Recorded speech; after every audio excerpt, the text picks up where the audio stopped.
Hello बच्चों, let's see the question and question says that which of the following statements are true about heart.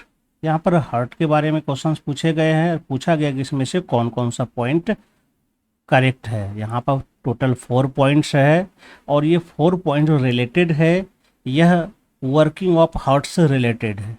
तो चलिए पहले हम लोग वर्किंग ऑफ हार्ट की कॉन्सेप्ट जानते हैं, इसके बाद हम इसका आंसर करते हैं। सबसे पहले हम जानते हैं कि ह्यूमन हार्ट में 4 चैम्बर होता है, जिसमें से जो फर्स्ट चैम्बर है राइट एट्रियम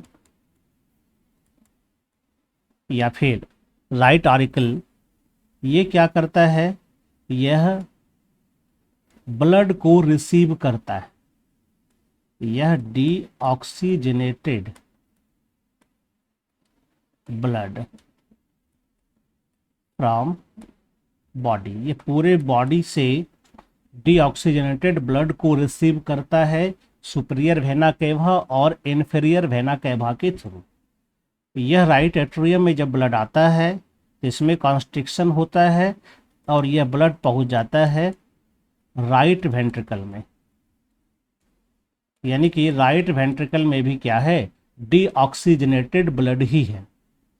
राइट वेंट्रिकल जब कॉन्स्ट्रिक्ट होता है तो ये ब्लड पहुंच जाता है पल्मोनरी आर्टरी में। पल्मोनरी आर्टरी से यह पहुंच जाता है लंग्स में। तो राइट एट्रियम में आया हुआ डीऑक्सीजनेटेड ब्लड जो है यह पहुंच जाता है कहाँ, यह लंग्स में पहुंच जाता है। लंग्स में जो है यहाँ पर ऑक्सीजनेशन होगा। यहाँ पर क्या होता है, ये ऑक्सीजनेशन ऑफ ब्लड, क्योंकि हम जानते हैं लंग्स में ऑक्सीजन आता है रेस्पिरेटरी सिस्टम के थ्रू, और इसके बाद यहाँ से यह ब्लड जो है लंग्स के थ्रू जो है यह पहुँचेगा पल्मोनरी वेन्स में। यानी कि पल्मोनरी वेन्स में अब ऑक्सीजनेटेड ब्लड है। पल्मोनरी वेन्स के बाद ये पहुंचता है लेफ्ट एट्रियम में। यानी कि लेफ्ट एट्रियम में भी ऑक्सीजनेटेड ब्लड है और लेफ्ट एट्रियम से यह पहुंचेगा लेफ्ट वेंट्रिकल में। यहाँ भी ऑक्सीजनेटेड ब्लड और यहाँ से यह एओर्टा के द्वारा पूरे बॉडी में ये ऑक्सीजनेटेड ब्लड चला जाता है, जहाँ पर फिर से इस ऑक्सीजन का कंजम्पशन होगा और फिर ये ब्लड राइट एट्रियम में आता है। तो यहाँ पर हमें पता चल रहा है क्या है, ब्लड का सर्कुलेशन। अब इसी के आधार पर हम ऑप्शन को देखते हैं और राइट आंसर चूज करते हैं। फर्स्ट में कहता है left atrium receives oxygenated blood from different parts of body.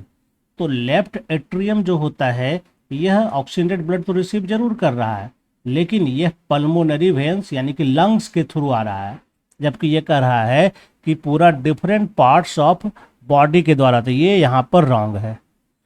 While right atrium receives deoxygenated blood from lungs, तो ये कहता है लंग्स से राइट एट्रियम को मिलता है, तो राइट एट्रियम को पूरे बॉडी से मिलता है। इसका मतलब फर्स्ट ऑप्शन रॉन्ग है। सेकेंड ऑप्शन कहता है left ventricle pumps oxygenated blood to different body parts. तो यहाँ पर लेफ्ट वेंट्रिकल कहता है, यह लेफ्ट वेंट्रिकल पंप्स करता है पूरे बॉडी में जो है यह क्या होता है, ऑक्सीजनेटेड ब्लड को भेजता है एओर्टा। तो ये लाइन तो सही है।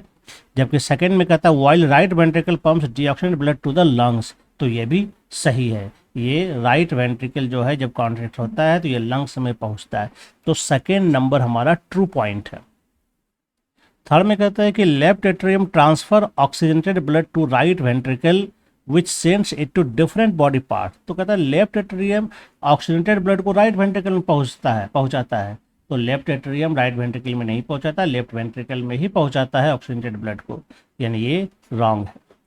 फोर्थ में right atrium receives deoxygenated blood from different parts of the body, बिल्कुल सही है। ये राइट एट्रियम जो है डीऑक्सीजनेटेड ब्लड रिसीव करता है बॉडी से। While left ventricle pumps oxygenated blood to different parts of the body, ये लाइन भी सही है, यानी कि 2 और 4 सही है।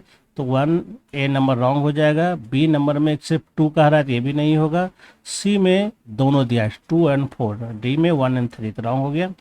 तो यहाँ पर जो हमें राइट आंसर मिल रहा है वो सी नंबर मिल रहा है, जिसमें कि 2 नंबर ये करेक्ट स्टेटमेंट है और 4 नंबर भी जो है ये हमारा करेक्ट स्टेटमेंट है। तो अब फाइनली जो हमारा आंसर हो जाएगा वो सी नंबर हो जाएगा। I hope you understand it well and best of luck. Thank you.